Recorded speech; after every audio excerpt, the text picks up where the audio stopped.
Hoy vamos a estar haciendo un delicioso jugo de guayaba. Las guayabas para esto tienen que estar bien maduras para que el jugo no nos salga ácido. Y lo primero que vamos a hacer es lavarlas muy bien. Yo aquí tengo 16 guayabas.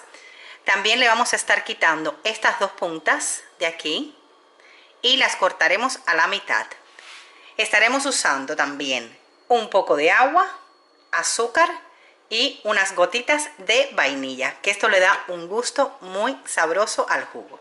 Lo primero que vamos a hacer es colocar en la batidora las guayabas.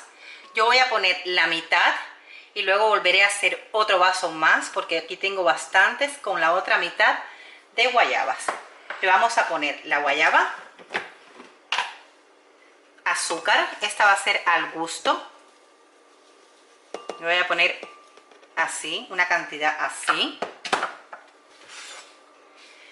Le vamos a poner agua hasta llenar hasta arriba, hasta donde nos marque que puede ser lo máximo que se puede llenar. Hasta ahí. Y por último le vamos a agregar una pizquita de vainilla. Así. Así va a estar bien.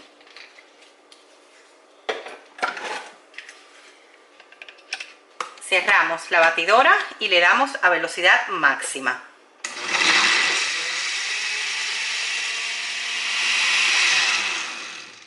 Después que esté bien licuado, lo vamos a colar y poner en la jarra a la nevera para que se ponga bien frío. Y luego lo vamos a servir.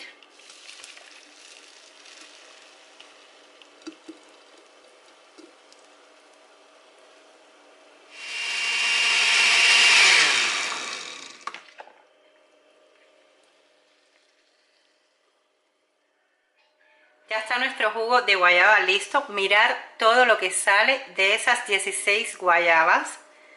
Ahora lo voy a poner en esta copa para que vean lo espesito que queda. Es un jugo súper delicioso y mirad. Queda espesito, no nos queda aguado y un sabor riquísimo. Con las gotitas de vainilla le da un sabor estupendo. Así que les invito a hacerlo en casa. No olviden suscribirse al canal, comentar, compartir y regalarme un like. Nos vemos en el siguiente vídeo. ¡Adiós!